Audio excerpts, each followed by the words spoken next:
Bienvenue sur Al24 pour votre rendez-vous avec l'Afrique et sans plus tarder, à la une ce soir. Deuxième jour à Alger des travaux au sujet de la réunion de l'appel en faveur du Sahel. Au programme, les nouveaux moyens mis en exergue pour lutter contre l'extrémisme sous toutes ses formes pour solutionner un Sahel compliqué. Le panel des invités était large, nous irons sur place pour rencontrer les différents intervenants.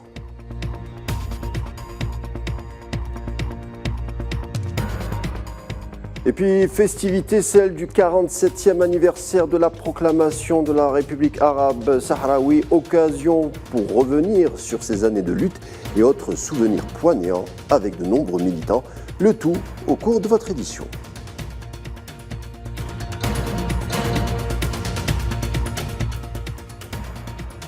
Enfin, Nigeria, des électeurs qui s'impatientent au vu des résultats qui tardent à tomber au sein du pays le plus peuplé d'Afrique. En cause, peut-être des machines de vote utilisées pour la première fois. Un point de la situation et c'est tout à la fin. Mais avant de développer tous ces titres, arrêtons-nous un instant sur cette réception accordée par le président Abdelmadjid Tebboune au secrétaire du Conseil de sécurité de la Fédération de Russie, Nikolai Patrouchev, qui effectue une visite en Algérie à la tête d'une importante délégation. On le sait, Moscou et Alger entretiennent des relations privilégiées de longue date, à l'exemple des échanges commerciaux entre les deux pays atteignant les 3 milliards de dollars. Alger, allié traditionnel certes de Moscou, mais neutre dans le conflit ukrainien. D'ailleurs, l'Algérie a décidé de rouvrir son ambassade à Kiev, fermée depuis l'opération spéciale en Ukraine il y a un an, a annoncé hier le ministre algérien des Affaires étrangères, Ramtan Lamamra. Et puis, retour au sujet des travaux de la seconde réunion sur l'appel du Sahel, débutée hier à Alger, on en avait parlé ici même. Au programme aujourd'hui, des discussions plutôt axées autour des moyens d'endiguer le terrorisme et l'extrémisme sous toutes ses formes au sein de la bande sahélienne. De son côté, l'Algérie, comme maître de ses rangs, est bien entendu impliquée sur le terrain et son expérience est plutôt requise.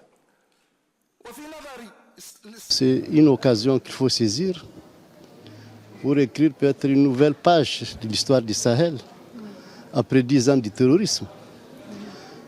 Parce que je pense que l'Algérie a vécu la même chose, les années noires. Ils ont trouvé une solution à l'algérienne. Donc pourquoi pas importer la même expérience au Sahel?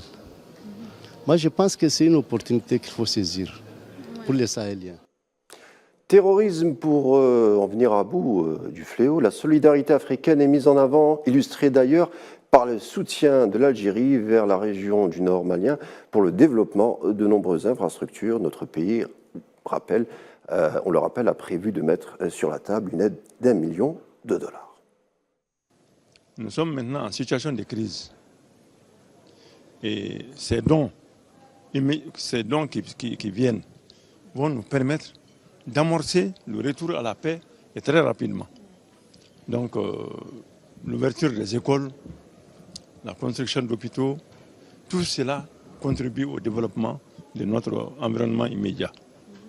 Tous les Africains ne sont pas africains. Il y en a qui n'appartiennent pas à l'Afrique. Leur mental appartient à d'autres.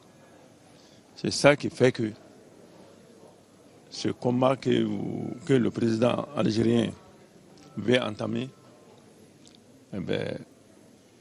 nécessite que les vrais Africains le suivent. Nous sommes les vrais Africains. Nous serons derrière lui. Nous serons derrière le peuple algérien dans l'acquisition de ces grands moyens pour le continent africain. Autre titre du jour avec la célébration du 47e anniversaire de la proclamation de la République sahraoui, l'occasion aussi de passer en relief 47 ans de lutte et de militantisme, d'histoire aussi, de rencontres et de souvenirs de lutte, des festivités qui vous sont contées par Neila El Hamouda.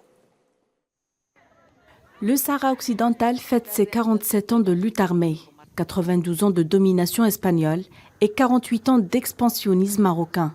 Richesse pillée, terres et biens accaparés, complot contre les pays voisins et arrestation arbitraire des militants et activistes sahraouis emprisonnés dans les geôles marocaines. Des provocations qui n'ont pas empêché le peuple sahraoui à revendiquer avec détermination son attachement à sa souveraineté territoriale et au droit à l'autodétermination. Les 47 ans de lutte sont une preuve édifiante de la détermination du peuple sahraoui pour la libération de tous ses territoires, faisant échouer toutes les tentatives de l'occupant pour légitimer son occupation des terres sahraouis, malgré tous les moyens abjects auxquels ce dernier a eu recours. Malgré les moult tentatives de l'occupant pour légitimer son occupation des terres sahraouis, la République sahraoui a réalisé de grandes avancées, non seulement sur le plan diplomatique que juridique.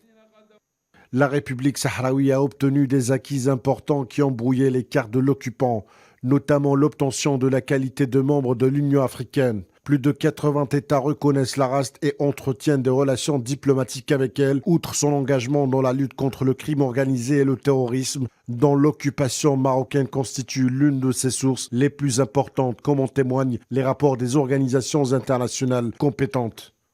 Sur le plan juridique, la diplomatie sahraoui a remporté l'une des plus importantes victoires en septembre dernier, lorsque la Cour africaine des droits de l'homme et des peuples a dénoncé l'occupation par le Maroc de certaines parties du territoire de la République sahraoui, tout en appelant les pays et les peuples africains à manifester leur solidarité.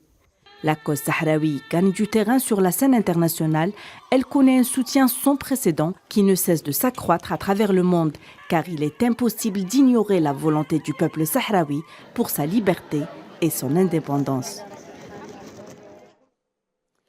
En bref, au sujet de la question libyenne cette fois et ces élections qui tardent à s'organiser avec presque 3 millions d'électeurs inscrits sur les listes électorales, peut-être est-ce une première étape concrète ici avec le représentant onusien Abdoulaye Bathily lors d'un oral devant les membres du Conseil de sécurité qui évoque les derniers points de son plan pour aller vers un scrutin national chez nos voisins de l'Est.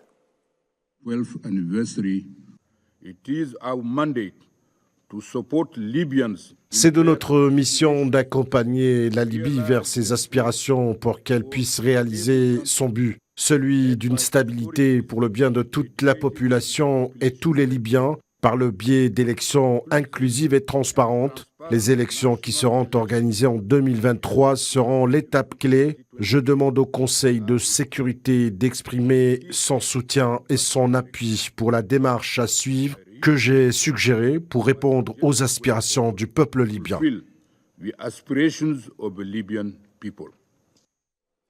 Élection toujours, mais cette fois cela se passe au Nigeria où l'on s'arme de patience en ce qui concerne les résultats définitifs du scrutin général, dont présidentiel bien sûr. Les dépouillements ont pris fin hier soir pour reprendre dans la matinée d'aujourd'hui. Alors comment ça se passe concrètement? Désormais les résultats doivent être collectés dans tous les bureaux localement et transmis à la commission électorale à Abuja, mais avant chaque région doit valider les résultats inhérents. Or, un retard a été signalé et des opérations qui s'expliquent aussi au sein du pays le plus peuplé d'Afrique, dû à l'utilisation pour la première fois de nouvelles technologies qui ont rencontré quelques difficultés, notamment au cours de la journée d'hier. Et puis ce drame en mer avec un naufrage au large des côtes de la Calabre, le bilan s'alourdit avec 62 morts, dont une vingtaine d'enfants, 80 migrants ont été par ailleurs sauvés. Les recherches se poursuivent, on comptabilise encore des dizaines de disparus, ce qui a créé la polémique et cet énième sauvetage qui survient peu après l'adoption par le Parlement italien d'une loi qui contraint les navires humanitaires à n'effectuer qu'un seul sauvetage à la fois et à se diriger vers le port désigné par le ministre de l'Intérieur qui peut être situé dans le nord du pays et non plus seulement dans le sud, plus proche des zones de secours.